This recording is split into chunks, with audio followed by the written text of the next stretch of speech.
네, 여러분 반갑습니다.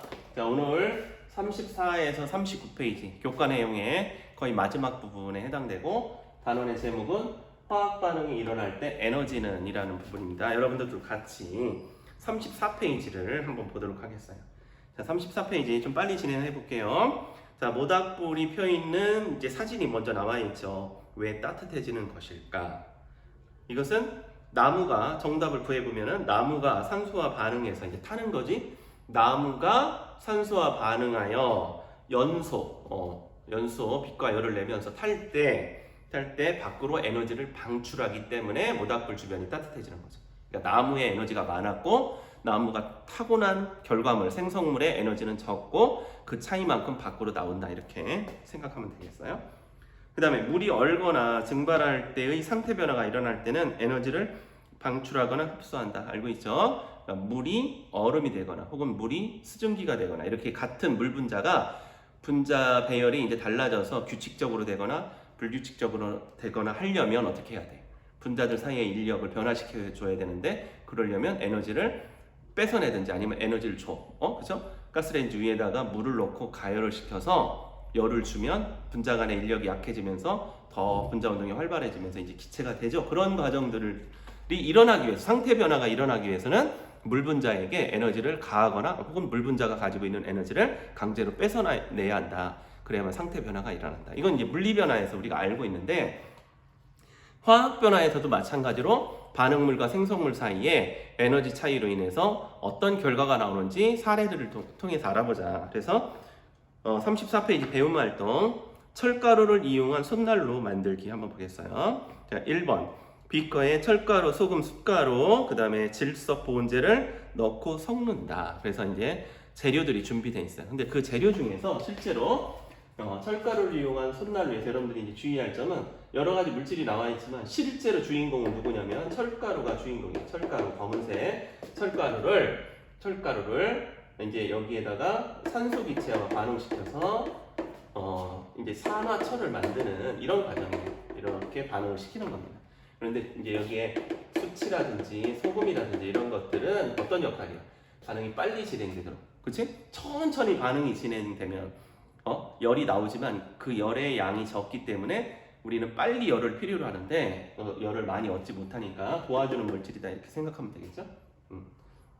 보온제라는 건 뭐예요? 열이 나왔을 때 그것이 확 밖으로 공기 중으로 다 새나가지 못하도록 잡아주는 역할은 보온제라고 생각하면 되고 실제 반응은 이렇게 생각하면 되고 이때는 우리가 요 전까지 공부했던 화학 반응식 배웠는데 요것은 별도로 화학 반응식은 다루지 않겠어요. 화학 반응식은 다루지 않는다. 여러분들도 시험 준비하면서 34하고 39페이지에 에너지 변화의 예시로 등장하는 얘들은 별도로 화학 반응식은 다루지 않는다. 참고해서 준비하도록 합니다. 그래서 이 철가루하고 산소가 산화철이 되는 과정도 역시 그냥 발열이 돼서 손난로로 이용한다는 정도로 여러분들이 알아두면 되겠어요.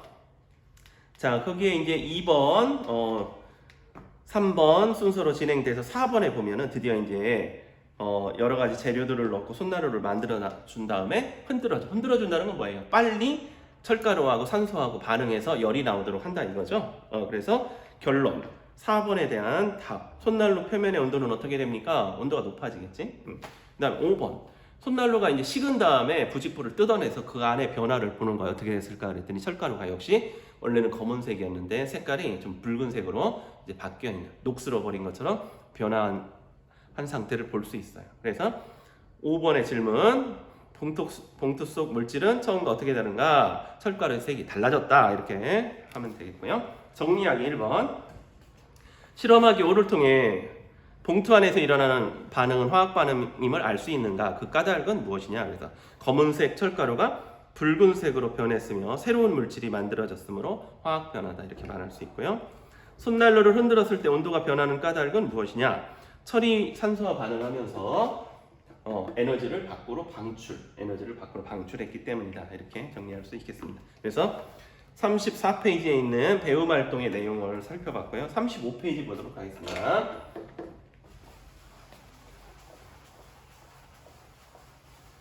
자, 35페이지에는 이제 밑줄을 그어보도록 하겠어. 화학 변화가 일어날 때도 상태 변화와 마찬가지로 물리 변화와 마찬가지로 에너지를 방출하거나 흡수한다. 그림 1-15와 같이 화학 반응이 일어나는 동안 에너지를 방출하면 주위의 온도가 높아지게 된다. 그래서 그림 1-15번 별표. 자, 별표 2개 하겠어요. 자, 반응물이 있고 생성물이 있다. 그랬을 때 둘 사이에 에너지 차이가 있어. 그럼 얘가 에너지를 현재 많이 가지고 있어, 얘가. 그럼 생성물이 되면서 그 에너지 차이, 얘가 낮아진 거지, 에너지가. 지난번에 선생님 설명했지만 얘가 100줄 에너지를 가지고 있는데 50줄로 에너지가 낮아졌다 생각하면은 나머지 50줄만큼은 어떻게 돼야 돼? 밖으로 나가야 되죠? 방출돼야 된다. 밖으로 나가야 된다. 이런 변화를 알 수 있고, 여기서는 책에서 설명해 주는 대로 이렇게 표현을 해놨네. 에너지가 방출된다. 방출. 얘로 되면서 얘가 가지고 있던 높은 에너지가 밖으로 나가버린다, 이런 말이죠. 그렇죠? 그래서 철가루가 들어있는 손난로를 흔들면 온도가 높아지는 것은 반응이 일어나는 동안 에너지가 방출되기 때문이다. 그래서 우리가 실험한 것은 이 그림에 어울린다 하는 내용이고요. 자, 그림 1-16은 자, 이와 같은 화학 반응이 일어날 때 방출이 일어나는 예를 해놨어. 지금 철가루 손난로, 이것은 배움 활동에서 해본 거고, 두 번째는 뭐가 있어요? 연료의 연소 반응, 이런 거는 주로 우리가 뭐예요? 나무를 태우는, 좀 전에 모닥불에서 봤던 거라든지, 아니면 집에서 가스레인지에서 도시가스에 들어있는 석유 연료를, 그러니까 화석 연료를 이제 불을 태워가지고 그 에너지를 얻어서 물을 끓이고 하는 거, 이런 건 다 방출, 이런 예에 해당되는 거지. 연료를 연소시키는 반응. 그래서 그걸 가지고 음식을 해 먹기도 하고 난방을 하기도 한다. 또한 즉석 발열 도시락, 이런 것도 마찬가지로 열이 나와야 차가운 도시락을 데펴 먹을 수 있겠죠. 그래서 이때 사용하는 것은 이제 마찬가지로 이것도 이제 화학 반응식은 쓰지 않고 반응물 생성물만 한번 써보면 거기에 뭐라고 돼 있어요? 산화칼슘, 산화칼슘이라는 물질이, 특정한 물질이야. 이 산화칼슘이라는 물질이 물과 만나서 이거 이제 수산화칼슘이 되는데, 수산화칼슘, 이렇게 진행되는 반응이에요. 이런 반응이 이제 보이죠? 여기 산화칼슘이 물과 만나서 수산화칼슘이 될 때 역시 밖으로 에너지가 방출된다. 이 방출되는 에너지를 이용해서 도시락을 데펴 먹는다, 이런 얘기. 자, 그래서 35페이지에 나와 있는 몇 가지 예까지 들어서 이제 내용을 설명했습니다. 자, 넘어갑니다.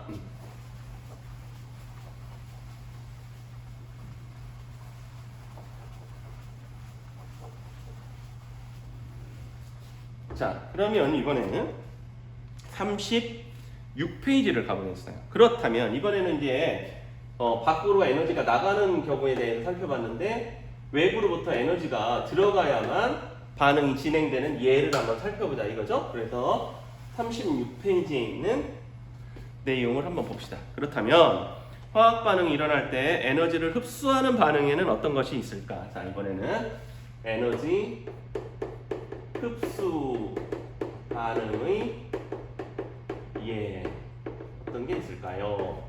그래서 첫 번째가 나와 있는 것이 그림 1-17과 같이 물이 들어있는 나무판 위에 삼각 플라스크를 올려놓고 수산화 바륨과 염화 암모늄, 이렇게 돼 있어요. 수산화 바륨과 염화 암모늄, 이것을 이제 반응을 시켜서 생성물이 돼. 자, 물론 생성물도 여기 이제 쓸 수는 있는데 여러분들이 좀 복잡하게 느낄 것 같아. 좀 복잡하게 느낄 상황이라 그냥 굳이 써주자면은 이제 염화 바륨 플러스 암모니아수, 수산화 암모늄이라고 하는 수산화 암모늄. 자, 이런 반응이야. 그래서 얘가 반응물, 얘가 생성물. 여러분들이 흔히 볼 수 없는 물질이죠. 이런 물질은 흔히 볼 수 없는데 굳이 반응이 일어나서 주변의 에너지를 흡수해서 반응이 일어난 얘를 찾다 보니까 특이한 이제 반응을 찾아낸 거예요. 근데 수산화 바륨하고 염화 암모늄을 반응시키면 어떤 일이 벌어지느냐면 밖으로 에너지가 나가는 게 아니라 밖에 있는 에너지를 얻어야 되니까 지금 이런 삼각 플라스크가 있다면 이 안에서 지금 둘을 섞어가지고 화학 반응을 시켜놔. 그리고 이 플라스크를 나무판 위에다가 이렇게 올려놓은 거야. 나무판 위에 올려놨으면 나무판 요 밑에다가 물을 이렇게 놓은 거야. 그럼 얘네들이 반응이 되면서 밖에 있는 에너지를 얻어다가 이 화학 반응이 일어나니까 이 물의 온도는 내려가지. 그럼 물의 온도가 내려가니까 물이 뭐로 바뀌어야 돼? 얼음으로 이제 바뀌는 거야. 그러면 이 삼각 플라스크하고 얼음하고 달라붙으면서 이제 얼음이 얼어버리니까 이 플라스크가 이 나무판에 달라붙게 되는 거죠. 물이 얼어버려가지고. 그런 반응의 예를 지금 보여주는 거야. 거기 한번 그림 1-17을 보세요. 플라스크 안에 수산화 바륨하고 염화 암모늄이 있고 그 삼각 플라스크 밑에 물을 넣어놨지. 액체야. 그런데 이 안에 있는 플라스크 안에서 이제 화학 반응이 일어나면 그 나무판 위에 있는 물의 에너지를 얘가 뺏어가. 얘네들이 일로 뺏어가 버려. 그럼 물은 에너지를 뺏겼으니까 상태 변화가 일어나서 뭐로 되는 거야? 얼음이 되는 거예요. 그럼 얼음이 되면서 이 얼음이 플라스크와 나무판 사이에 얼면서 얘네 둘을 붙여버리는 거야. 그래서 삼각 플라스크하고 나무판이 달라붙게 되는 그런 상황이 일어나요. 그래서 그 옆에 사진을 보면은 플라스크를 이렇게 들고 있죠. 이렇게 들고 있으니까 나무판이 안 떨어지고 따라 올라오는 그런 상황이 기울어진 나무판이 보이지? 이해가 갑니다. 자, 그래서 이런 경우는 어떻게 설명할 수 있느냐? 이런 경우는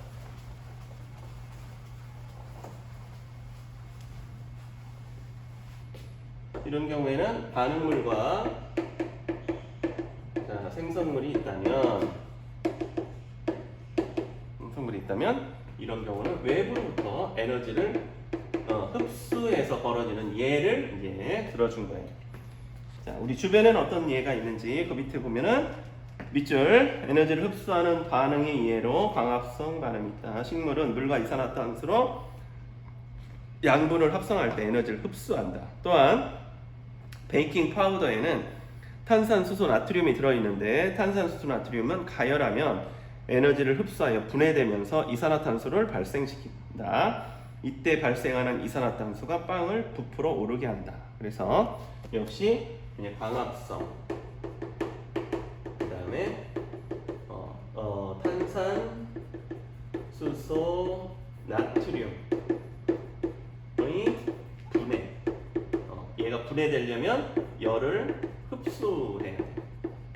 이 탄산수소 나트륨이라는 물질이 열을 흡수하면 얘가 분해되면서 이산화탄소 기체가 발생이 되는 거야. 이산화탄소 기체가 발생이 되면서 기체니까 어떻게 돼? 밖으로 나가려고 하다 보니까 빵이 이제 부풀어 오르는 작용을 하기 위해서 밀가루 반죽 안에다가 우리가 소다라고 하는 탄산수소 나트륨을 넣고 가열하면은 그 안에서 탄산수소 나트륨이 막 분해되면서 이산화탄소 기체가 생기고 이산화탄소가 밖으로 나가려고 하면서 반죽을 부풀어 오르게 하는 그런 과정이다. 광합성이 돼서 양분을 식물이 만들어낼 때 역시 어떻게 해야 된다? 외부로부터 열을 흡수해서 화학 반응이 일어난다. 그래서 얘를 수산화 바륨하고 염화 암모늄 했던 수산화 바륨하고 누구 했어요? 염화 암모늄 했던 1번, 그 다음에 광합성 2번, 그 다음에 탄산수소 나트륨 3번 이렇게 에너지 흡수의 예도 세 가지로 이제 들어졌습니다. 자, 37페이지에서 마찬가지로 요 반응이죠. 지금 요 수산화 바륨하고 염화 암모늄을 이용해서 나무판이 달라붙게 하는 과정에 대해서 나무판이 달라붙게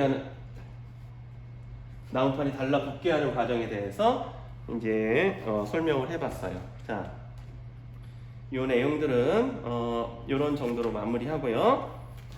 자, 그 다음에 이제 38페이지 배운 내용 정리하기 1번 화학 반응이 일어날 때 주위의 온도가 높아지거나 낮아짐으로 에너지가 출입함을 알 수 있다. 에너지. 2번 화학 반응이 일어나는 동안 에너지를 흡수하면 주위의 온도가 낮아진다. 지금 한 거죠? 에너지를 흡수하면 주변의 온도가 낮아진다 하는 이해를 봤어요. 자, 그 다음에 중단원 매듭짓기. 중단원 39페이지. 중단원 매듭짓기를 보면은 자, 한눈에 정리하게 질량 보존 법칙 1번. 반응 전 물질의 전체 질량과 반응 후 물질의 전체 질량은 같다. 항상 같다. 2번. 화학 반응이 일어날 때 물질을 이루는 원자의 종류와 개수는 변하지 않기 때문에 물질의 전차 질량은 보존된다. 매우 중요하다. 일정 성분비 법칙.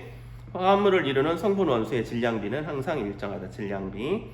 그 다음에 2번. 한 화합물을 이루는 원자 수의 비례가 일정하기 때문에 질량비가 일정하다. 그 다음에 기체 반응의 법칙. 정의. 기체들이 반응하여 새로운 기체가 생성될 때 반응하는 기체와 생성되는 기체의 부피 사이에는 간단한 정수비가 성립하며 이는 화학 반응식의 개수의 비와 같다. 예를 들어서 수소와 산소가 만나서 수증기가 될 때는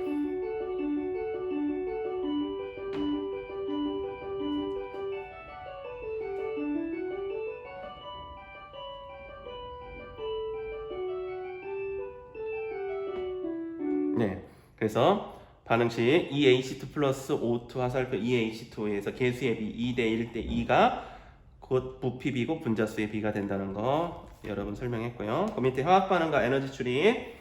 자, 화학 반응이 일어날 때 에너지를 방출하면 주위의 온도가 높아지겠죠? 예를 들어서 철가루와 산소가 반응하는 경우 연료의 연소, 산화칼슘과 물의 반응이 있겠고요. 에너지를 흡수하는 거는 화학 반응이 일어날 때 에너지를 흡수하면 주위의 온도가 낮아지게 됩니다. 수산화 바륨과 염화암모늄 반응, 광합성, 그 다음에 탄산수 나트륨의 분해 이런 예가 있겠습니다. 스스로 확인하기.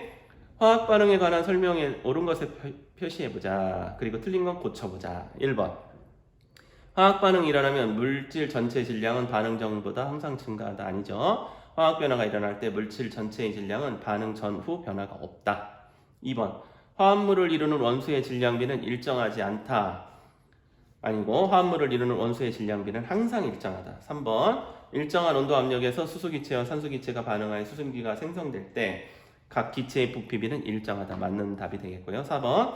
화학 반응식의 개수비는 질량비와 같다? 아니고요. 화학 반응식의 개수비는 분자수의 비와 같으며 반응물과 생성물이 기체인 경우에는 부피비와 같다. 5번. 메테인의 연소 반응이 일어날 때 에너지를 방출한다. 맞습니다. 맞는 반응이 되겠죠. 이렇게 해서 39페이지 내용까지 이제 정리가 모두 됐고요. 그 다음에 40페이지, 41페이지는 생략하고 42페이지 생략하고요. 마무리가 이제 43, 44, 45페이지에 있는 대단원 매듭짓기 문제만 나와 있는데 요 43에서 45페이지의 문제는 여러분들이 풀어보도록 하고 중요한 문제 몇 문제만 등교하는 중에 선생님하고 같이 풀어보면서 그러니까 앞에 배운 내용 밑줄 긋고 문제 몇 문제 풀고 시험에 대해서 정보 안내해주고 하면서 이제 시험 준비를 모두 마치도록 하겠습니다. 네, 고생했습니다.